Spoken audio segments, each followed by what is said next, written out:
রমজান মাসের আর মাত্র কয়েকটা দিন অপেক্ষা, আর প্রথম রোজাতে যদি এই রকম চিকেন কাটলেট বানান তাহলে সকলে তৃপ্তিতে খাবে। আসসালামু আলাইকুম মাই ইউটিউব ফ্যামিলি। দেশ বা দেশের বাইরে যে যেখানে আছেন সকলকে আমার সালাম। সকলে সুস্থ থাকুন, ভালো থাকুন আর নেক পথে চলুন, এই দোয়াই করি আল্লাহ পাকের কাছে। আর আপনারা আমাদের জন্য দোয়া করবেন, আমরা যেন সুস্থ ও সবল থাকতে পারি আর নেক পথে চলতে পারি। ফ্রেন্ডস, আজ শেয়ার করব চিকেন কাটলেটের রেসিপি। এটা খুবই একটা জনপ্রিয় খাবার আর প্রায় সকলেরই এই খাবারটি খুবই পছন্দ করে। তো আপনারা প্রথম ইফতারিতে এই রেসিপিটি ট্রাই করতে পারেন। আর এই রেসিপিটি আমি খুবই সহজ পদ্ধতিতে দেখিয়েছি, তাই বলছি ভিডিওটি স্কিপ করবেন না। চলুন শুরু করি। বিসমিল্লাহির রহমানির রহিম। এখানে আমি 250 গ্রাম বোনলেস চিকেন নিয়েছি ধনে পাতা, পেঁয়াজ 2টি, কাঁচা লঙ্কা, পেঁয়াজ পাতা, আদা, রসুন। পেঁয়াজ পাতাটা চাইলে স্কিপ করতে পারেন। আর এদিকে কিছু মশলা নিয়েছি, হলুদ গুঁড়ো, লঙ্কা গুঁড়ো, লবণ, গরম মশলা, তন্দুরি মশলা আর গোটা জিরে আর গোটা ধনেকে হালকা ভেজে কুটে নিয়েছি। আর দিয়েছি 15টির মতো গোটা কালো মরিচ। এবার সবগুলো উপকরণ নিয়ে নেব গ্রাইন্ডিং জারে।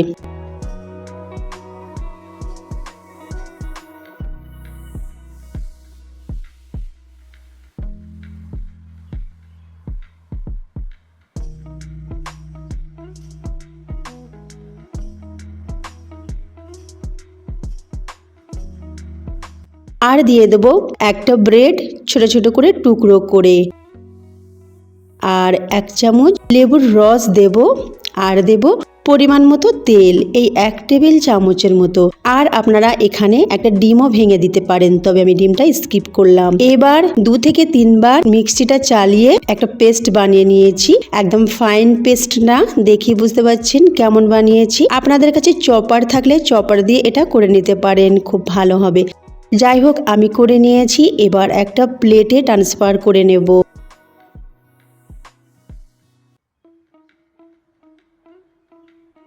সবটা প্লেটে ঢেলে নিচ্ছি, তারপরে এটা আমি এক সাইডে সরিয়ে রাখবো।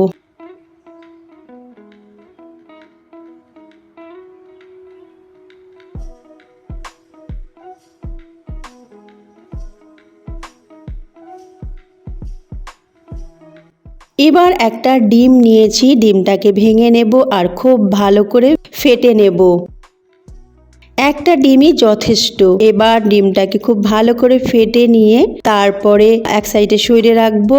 আর ব্রেড কাম নিয়েছি আমি, ব্রেড 4 থেকে 5টি টুকরো টুকরো করে গ্রাইন্ডিং জারে দিয়ে পিষে নিয়ে আর কড়াতে হালকা ভেজে নিয়েছি। দেখুন কেমন সোনালি কালার হয়ে আছে। এরকম করে ভেজে রাখলে কিন্তু ব্রেড ক্রাম খুব ভালো থাকে আর মচমচে হয়। আর এটা স্টোর করেও রাখতে পারেন আপনারা এইভাবে ব্রেড ক্রাম বানিয়ে। এবার আমি কাটলেটগুলো শেপ দিয়ে নেব।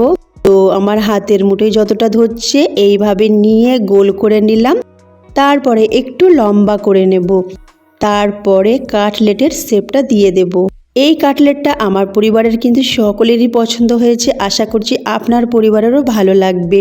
আর আজকের রেসিপিটি যদি ভালো লাগে ফ্রেন্ডস, লাইক অবশ্যই করবেন, তার সাথে প্রচুর শেয়ার করবেন আপনার ফ্রেন্ডস রিলেটিভদের কাছে, কারণ এটা রমজান রেসিপি আর এই ধরনের রেসিপি সকলেই বানাতে চায়। তো খুবই সহজ একটা রেসিপি আমি বানিয়ে দেখাচ্ছি।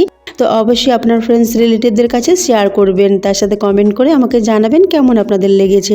তার সাথে যারা নতুন রয়েছেন সাবস্ক্রাইব করে আমার পাশে থাকবেন।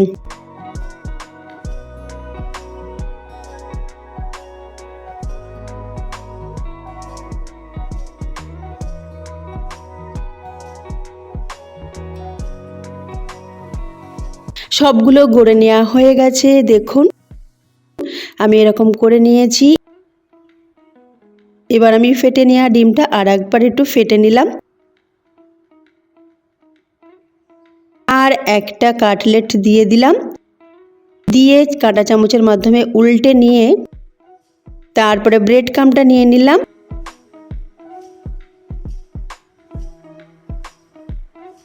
আর তারপরে হাত দিয়ে আমি তুলে নেব এই কাটলেটটাকে। আর এক্সট্রা যে ডিম থাকবে, ডিমের ঘোলটা ঝরে যাবে। কিছুক্ষণ এইভাবে রেখে তারপরে ব্রেড ক্রাম্বে দিয়ে দেব। আর এইভাবে ব্রেড ক্রাম্ব ছড়িয়ে ছড়িয়ে দিয়ে দেব। ফ্রেন্ডস, আর একটা কথা বলে দিই, এই রকম মজার মজার রেসিপি যদি আপনারা পেতে চান তো উপরে আই বাটনে চেক করে নিতে পারেন, সেখানে 5টি রেসিপি দেওয়া থাকবে। তার সাথে ভিডিওর শেষে 2টো ভিডিও দেওয়া থাকবে, সেখানেও চেক করে দেখে নিতে পারেন। আর আমার চ্যানেলে ভিজিট করেও দেখতে পারেন, নানান ধরনের রেসিপি রয়েছে, রমজানের স্পেশাল রেসিপি রয়েছে, ডেজার্ট রয়েছে, বিরিয়ানি, আপনারা আপনাদের পছন্দ মতো রেসিপি দেখতে পারেন।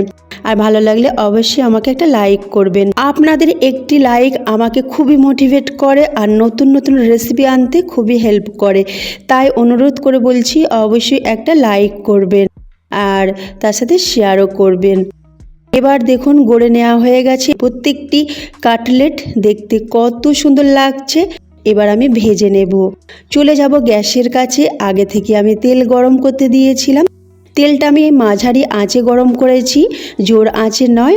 আর গ্যাসের ফ্লেমটা মিডিয়াম টু লো রেখে কাটলেটগুলো ভেজে নেব। এটা যদি জোর আঁচে ভাজতে যায় তাহলে খুব তাড়াতাড়ি কালার ধরে যাবে আর দেখতেও বাজে লাগবে, আর ভিতর থেকেও সেরকম তৈরি হবে না কাটলেটটা। সেই জন্য হালকা আঁচে ভাজবেন। আস্তে আস্তে এটা ভাজা হবে, একেবারে মুচমুচে হবে আর দেখতেও দারুণ আকর্ষণীয় হবে আর খেতে খুবই লোভনীয় হবে।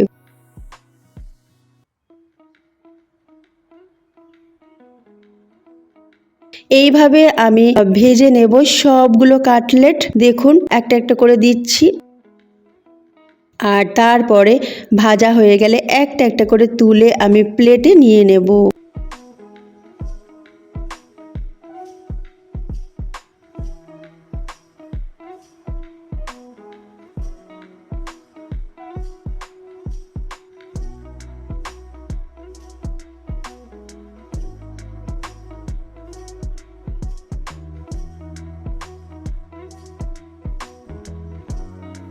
দেখুন ভেজে নেওয়া হয়ে গেছে, একটা আমি তুলে নিচ্ছি। দেখতে কত সুন্দর লাগছে, কত আকর্ষণীয় হয়েছে। বাচ্চারা তো পেলে খুবই খুশি হবে। আর এই ইফতারিতে যদি আপনারা বানান, সত্যি বলছি সব একেবারে নিমেষে শেষ করে ফেলবে। আর কি বলবো, বাচ্চারা তো চিকেন খুবই ভালোবাসে, তো চিকেনের এই রেসিপিটা অবশ্যই ট্রাই করবেন। আমার বাড়িতে অবশ্যই হবে, কারণ আমি এটা বানিয়েছি, সকলের পছন্দ হয়েছে। তো প্রথম রোজাতে ডিমান্ড রয়েছে যে এই চিকেন কাটলেটটা অবশ্যই বানাতে হবে।